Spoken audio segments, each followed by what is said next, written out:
말씀 보겠습니다. 말씀은 신약성경 마태복음 2장 1절부터 11절까지의 말씀입니다. 마태복음 2장 1절부터 11절까지입니다. 2장 1절부터 11절까지 제가 봉독해 드리겠습니다. 헤롯 왕 때에 예수께서 유대 베들레헴에서 나심에 동방으로부터 박사들이 예루살렘에 이르러 말하되 유대인의 왕으로 나신 이가 어디 계시냐? 우리가 동방에서 그의 별을 보고 그에게 경배하러 왔노라 하니 헤롯 왕과 온 예루살렘이 듣고 소동한지라. 왕이 모든 대제사장과 백성의 서기관들을 모아 그리스도가 어디서 나겠느냐 물으니 이르되 유대 베들레헴이오니 이는 선지자로 이렇게 기록된 바 또 유대 땅 베들레헴아 너는 유대 고을 중에 가장 작지 아니하도다. 내게서 한 다스리는 자가 나와서 내 백성 이스라엘의 목자가 되리라 하였음이니이다. 이에 헤롯이 가만히 박사들을 불러 별이 나타난 때를 자세히 묻고 베들레헴으로 보내며 이르되 가서 아기에 대하여 자세히 알아보고 찾거든 내게 고하여 나도 가서 그에게 경배하게 하라.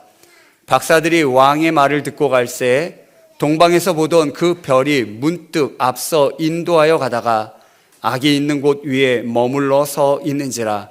그들이 별을 보고 매우 크게 기뻐하더라. 집에 들어가 아기와 그의 어머니 마리아가 함께 있는 것을 보고 엎드려 아기께 경배하고 보배합을 열어 황금과 유향과 모략을 예물로 드리니라. 아멘. 네, 우리 아기 천사들을 본 것 같습니다. 우리 하늘시아 어린이부가 이 교회에서 신앙생활하면서 잘 자라가고 있습니다. 우리 아이들을 위해 좀 많이 기도해 주시고요. 우리 오늘 너무나 잘했다고 우리 크게 다시 한번 박수해 주시기 바랍니다.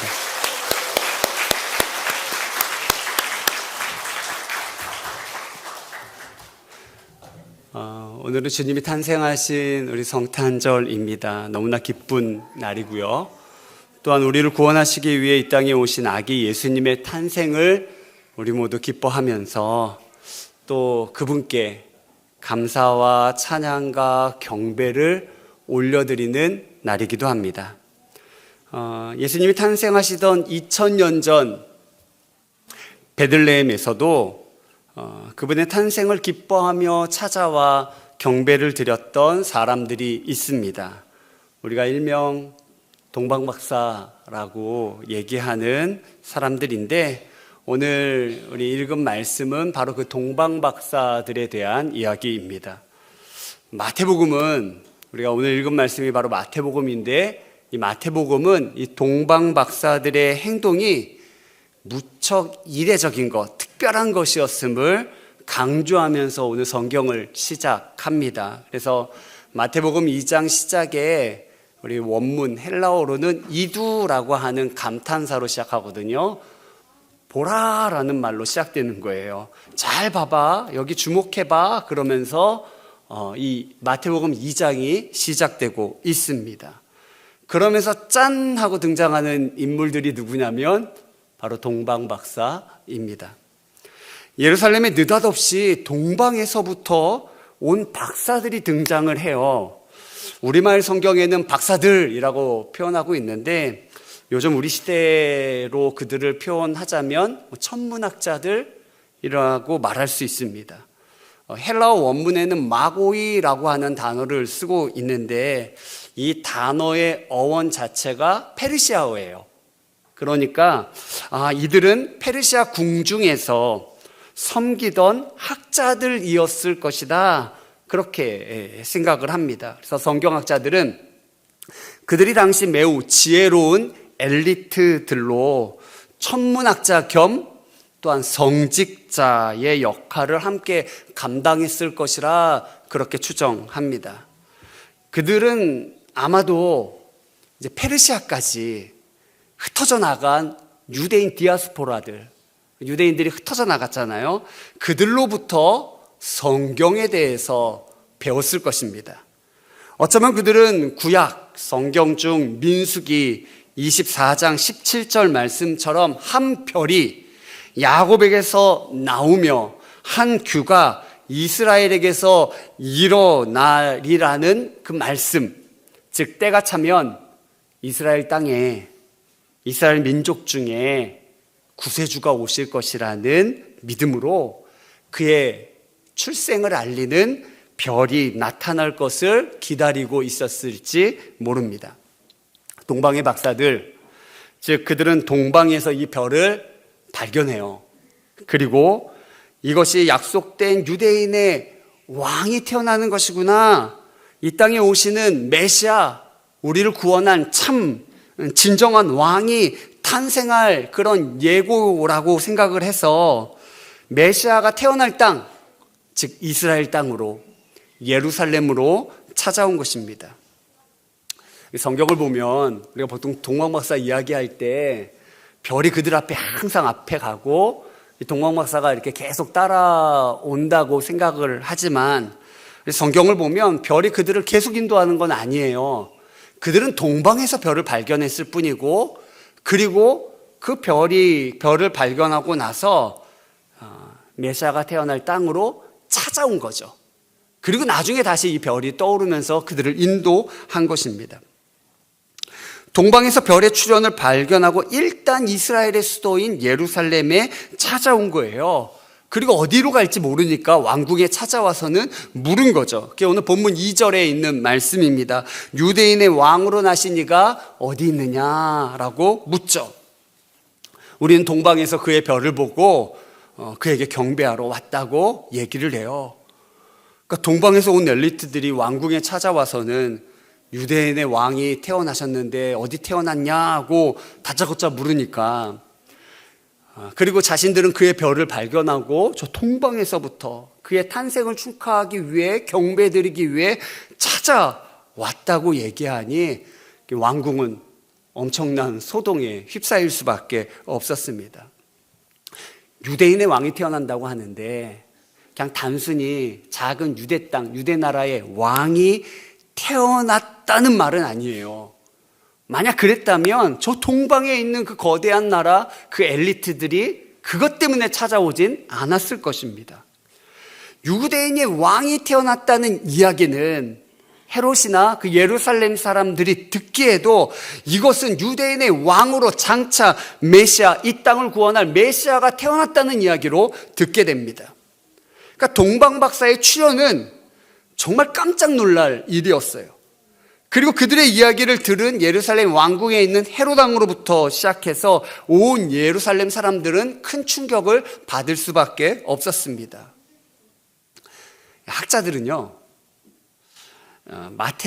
지금 마태복음에 이 마태가 얘기하는 이 별이 구체적으로 무엇이었는지를 규명해 보라고 무척 애를 많이 썼어요. 그래서 헬리의 성이 주전 12년에서 11년경에 나타나거든요. 나타났지만 그것은 예수님 탄생, 예수님 한 BC 한 4년, 5년경 태어났다고 이렇게 추정을 하는데 그것보다 훨씬 전의 일이고요. 또 어쩌면 이제 특정 기간, 일시적으로 이제 폭발을 하면서 밝은 빛을 발하는 이제 초신성이 있었을 수도 있다, 이렇게 주장하기도 해요. 근데 그보다는 목성과 토성이 주전 4년경에 3번 교차한 사실이 있어요. 근데 이 목성은 왕의 행성을 뜻하고요, 이 토성은 유대인들을 뜻하기도 해서 그것이 교차한 것이 이 유대인의 왕, 새로운 왕이 탄생한 것이라 여겼을 가능성이 높습니다. 꼭 그것은 아니더라도 천문학자들은요, 하늘에서 일어나는 그 특이한 변화들을 관측하면서 그에 상응하는 일이 이 지상에서 일어난다고 예측하고 유심히 관찰했던 것이죠. 왜냐하면 이 세상은 다 하나로 연결되어 있고, 그로 인해 땅에서 어떤 중요한 일이 일어나면 그것이 하늘에서도 반영된다고 그렇게 믿었던 것입니다. 또 그 반대로 저 하늘, 즉 항성과 행성들에 일어나는 이 천체의 변화는, 이 하늘의 변화는 또한 땅에서 놀라운 일이 일어나고 있음을 뜻한다고 그렇게 생각했던 것이죠. 그러니까 동방박사들은 그들의 고향인 이 동방에서 이 별을 보면서, 별을 관측하면서 자기들 스스로 유대 땅에 왕 메시아가 태어났구나 라는 것을 깨닫고는 자기들 의지로 그 먼 거리를 여행해서 이 땅에 태어날 메시아 아기 예수님께 경배하러 찾아온 것입니다. 하지만 그것이 헤롯이 있는 예루살렘 궁전에 방문함으로써 그것을 발칵 뒤집어 놓았던 것이죠. 사실 이 헤롯은요, 역사적으로도 보면 권력에 대한 집착이 굉장히 컸던 인물로 그렇게 나타납니다. 굉장히 폭력적이고요. 그래서 그는 전에도 자신의 왕위를 이제 지키기 위해서 자기 아내인 마리암네와 두 아들마저 죽이기까지 했던 그런 인물이기도 합니다.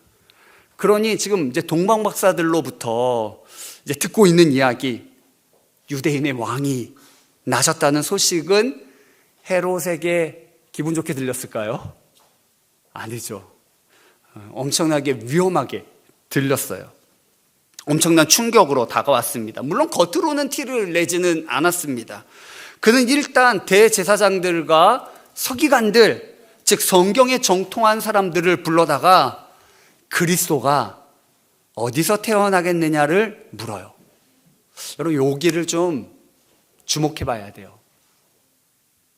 동방박사들은 분명히 유대인의 왕이 어디서 태어났는지를 물었던 거죠.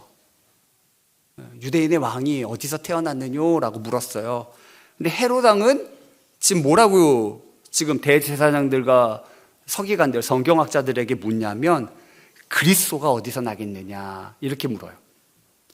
즉 단순히 유대 땅의 왕이 아니라 성경에서 약속하고 있는 메시아의 출현이라는 것을 누가 안 거예요? 헤롯도 잘 알았던 것이죠. 그래서 대제사장들과 서기관에게 물었을 때 유대인의 왕이라고 표현하고 있지 않고 그리스도가 어디서 태어나겠느냐라고 물은 거죠. 하나님의 기름 부음 받은 자, 즉 메시아가 어디서 태어날 것인지를 성경에서 뭐라고 얘기하느냐라고 물은 것입니다. 이에 대제사장들과 서기관들은 구약 성경 미가 선지자가 예언한 말씀, 미가서 5장 2절의 말씀을 인용하면서 베들레헴에서 태어날 것이라고 얘기하고 있어요. 베들레헴 에브라다야, 너는 유다 족속 중에 작을지라도 이스라엘을 다스릴 자가 내게로 나올 것이라. 그의 근본은 상고에 영원에 있느니라. 태초부터 계시는 이가 베들레헴의 통치자로 태어날 것을 예고하고 있는 말씀이죠. 그토록 기다리던 메시아의 탄생이잖아요. 지금 유대의 왕이고 유대 사람들, 또 성경에 정통한 사람들이잖아요. 그러면 그것이 기쁜 소식이에요? 기쁘지 않은 소식이에요? 기쁜 소식이죠. 기쁜 소식인데 성경을 보면 그들이 기뻐했다는 내용이 나와 있지 않아요. 기뻐하는 모습을 전혀 볼 수 없습니다. 아마 자기 자리에 안주하며 메시아의 탄생이 오히려 반갑지 않았을 수도 있습니다. 대제사장들과 서기관들은 귀족층들이거든요. 그러니 그것이 반갑지 않을 수도 있었던 것이죠. 헤롯 왕은 그 이후 이 동방박사들을 가만히 불러서 그들에게 자세한 이야기를 더 듣습니다. 별이 언제 나타났는지 등을 이제 물으면서 많은 이야기들을 들어요. 그리고 나서는 그들에게 베들레헴에서, 성경에서는 베들레헴에서 태어날 것으로 약속되어 있다며 그들을 베들레헴으로 보냅니다. 그러면서 아기를 찾게 되면 나도 가서 경배할 수 있게 알려달라고 그렇게 말하죠. 물론 헤롯은 진짜 경배하려고 그러는 건가요? 아니죠. 아기 예수님을 죽이려고 그렇게 그 아기가 있는 곳을 알려달라고 했던 것이죠. 진짜가 나타났으니 가짜는 불안한 것입니다. 다행히 동방박사들은 아기 예수님을 만나 경배를 드리고 돌아가려고 할 때 한 꿈을 꾸게 됩니다. 헤롯에게는 돌아가지 말라라는 하나님이 주신 꿈이죠. 그래서 헤롯에게가 아니라 다른 길로 고국에 돌아갔다, 성경은 그렇게 기록하고 있습니다. 여러분, 이 마태복음, 이 마태가 예수님의 탄생을 기록하면서 우리에게 들려주고자 하는 이야기는 누가 진짜 왕이고 누가 가짜 왕이냐는 거예요. 누가 참이고 누가 거짓이냐라는 거죠. 물론 답은 간단합니다. 누가 진짜 왕이에요? 아기 예수님이 진짜 왕이시죠. 그에 반해 헤롯은 예루살렘 궁궐에 있다 할지라도 가짜 왕입니다. 그는 찬탈자이고 세상의 어둠에 속한 죄악된 인물입니다. 작은 고을이지만, 베들레헴이라고 하는 작은 고을, 그것도 마구간이라고 하는 아주 누추한 장소이지만, 그곳 베들레헴 마구간에서 태어나신 아기 예수님께서 진짜 왕, 단순히 유대인의 왕일 뿐만 아니라 성경에 약속된 메시아, 온 세상의 구주이시며 참된 왕이신 것이죠. 그래서 동방에서 그 귀한 엘리트들이 하늘에서 주신 그 메시지들을 발견하고 그곳에서 멀리 이 예루살렘 그리고 베들레헴까지 경배하러 찾아온 것입니다. 그래서 그들이 이 헤롯 왕을 만나고 궁에서 나오게 될 때 뭘 발견합니까? 다시 별을 발견하게 되거든요. 다시 별을 발견하게 되었을 때 그들은 그 별을 보고 너무 기뻤다고 성경은 그렇게 기록하고 있어요. 너무나 기뻤던 거죠. 너무나. 그 별이 다시 나타남을 보고 그 별을 통해서 자신들을 인도해 주는 것을 보고 너무나 기뻤던 것입니다. 헤롯 왕과 그 궁궐에 있었던 사람들과는 너무나 다른 반응이죠. 그리고 그 동방 박사들은 그 별을 따라 아기 예수님 계신 곳에 도착해서 그분께 진정한 경배를 드립니다. 자신이 손수 정성껏 준비해서 가져온 이 보물함을 열어서 아기 예수님께 경배를 드리죠. 우리 11절 말씀 우리 좀 같이 한번 읽어보실까요? 우리 11절입니다. 우리 함께 읽겠습니다.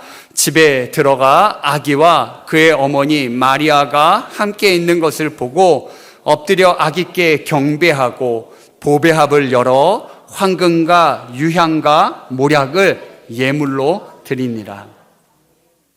여러분, 여기서 주목할 것은 동방 박사들이 아기 예수님과 어머니 마리아가 함께 있는 것을 보았죠. 함께 있는 것을 보았지만 누구에게만 경배를 드리고 있어요? 아기 예수님께만 경배를 드리고 있죠. 물론 어머니 마리아를 통해 메시아가 탄생하는 아주 귀한 도구로 이 마리아는 쓰임 받았지만 경배의 대상은 아니었던 거예요. 성경에 보면 요한계시록에서 이 사도 요한이 이제 반모섬에서 하나님의 특별한 계시들을 받잖아요. 그래서 이 요한계시록이 쓰여지는 거죠. 천사를 통해 엄청난 비밀들을 쫙 듣게 됩니다. 그래서 요한계시록 뒷부분 한 22장에 보면 그 일을 보이던 천사의 발 앞에 이 사도 요한이 엎드려 경배하려고 엎드려요. 하지만 천사는 그것을 말리죠. 나도 종일 뿐이라. 나도 종일 뿐이니 오직 하나님께만 경배하라고 그 계시를 알려준 천사가 말합니다. 오늘은 성탄절이에요. 누구에게 경배하는 날입니까? 네, 아기 예수님께 경배하는 날이죠. 그분이 주인공입니다. 주인공이 바뀌면 안 돼요. 내가 선물 받아서 기쁜 날이 되어서는 안 됩니다. 주객이 전도되어서는 안 되는 거예요. 우리를 구원하시기에 이 땅에 오신 진정한 왕, 이 세상의 주인이시고 이 세상을 다스리시는 분, 그분이 이 땅에 오셔서 우리가 잃어버렸던, 우리가 주인 되어서 망가뜨렸던 그 모든 것을 회복시키시는 참된 왕이 오심을 기뻐하면서 그분께 경배를 드리는 복된 날입니다. 그분이 오셔서 다스리시기에 우리의 인생은 회복이 됩니다. 우리의 인생은 축복이 되는 거죠. 사망의 권세도, 죄의 결박도, 질병도, 연약함도, 불안도, 두려움도 다 사라지고 진정한 왕이 다스리시는 천국의 은혜가 저와 여러분들에게 임하는 줄 믿습니다. 그분은 진짜 왕이세요. 진정한 왕이십니다. 그분은 만물을 다스리시는 분이시고 우리에게 그 만물을 통해서 하나님의 진정한 은혜와 생명과 축복을 주시는 분이신 줄 믿습니다. 그래서 예수님은 귀한 거예요. 그래서 우리는 예수님께 마땅히 경배와 찬양을 돌려드려야 합니다. 오늘 주인공이 누구라고요? 예수님. 예수님이 주인공이세요. 이따가 생일 축하도 할 거거든요. 네, 주인공이십니다. 오늘뿐만이 아니라 우리의 삶에 주님이 항상 주인공이 되시기를 바랍니다. 그분이 주인공이 되셔서 우리를 다스려 주시면 여러분들의 인생은 주님 주시는 복과 은혜로 가득 차게 될 줄 믿습니다. 옆 분들하고 인사해 볼까요? 예수님이 주인공입니다. 네. 여러분들이 주인공이 아니고요. 주님이 주인공 되실 때 우리도 그 안에서 우리에게 주신 그 몫을 다 잘 감당할 수 있습니다. 예수님 잃어버리면 그러면 우리는 세상에 굴복당할 수밖에 없고요. 비참할 수밖에 없습니다. 그러나 예수님이 주인공 되셔서 진정한 왕이 되셔서 우리의 삶 가운데 임하시고 다스리시면요. 우리가 얽매여 있는 게 아니에요. 참된 자유를 누리고요. 참된 복을 누리게 되는 줄 믿습니다. 오늘 그분께 참된 경배와 영광을 돌려드리게 되기를 우리 간절히 축원합니다. 기도하겠습니다. 하나님, 오늘 아기 예수님을 찾아와 경배를 드렸던 동방의 박사들, 그들의 이야기를 통해 주님이 이 땅에 오신 단순히 작은 한 나라의 왕이 아니라 진정한 메시아, 참된 왕이심을 우리가 다시 한번 깨닫습니다. 그래서 이 동방의 박사들은 하늘의 변화들을 보고 하늘의 메시지를 발견하고 그 먼 길을 찾아와서 정말 이 땅에 진정한 왕이 탄생하시는 것을 너무나 기뻐하고 자기들이 정성껏 준비한 보물들을 그 아기 예수님께 드리며 경배를 드리고 있습니다. 하나님, 우리도 마땅히 주님 앞에 엎드려 주님께 경배하는 자들이 되게 하여 주옵소서. 어느새 우리가 왕의 자리를 차지하고 있고 어느새 우리가 하나님 없이 살아가고 있었음을 이 시간 고백하며 회개하며 내 삶에 진정한 평화를 주시기 위해, 진정한 생명을 주시기에, 진정한 은혜를 주시기 위해 이 땅에 찾아오신 우리 예수님께 온전한 경배를 드리게 하여 주옵소서. 감사드리며 예수님의 이름으로 기도합니다. 아멘.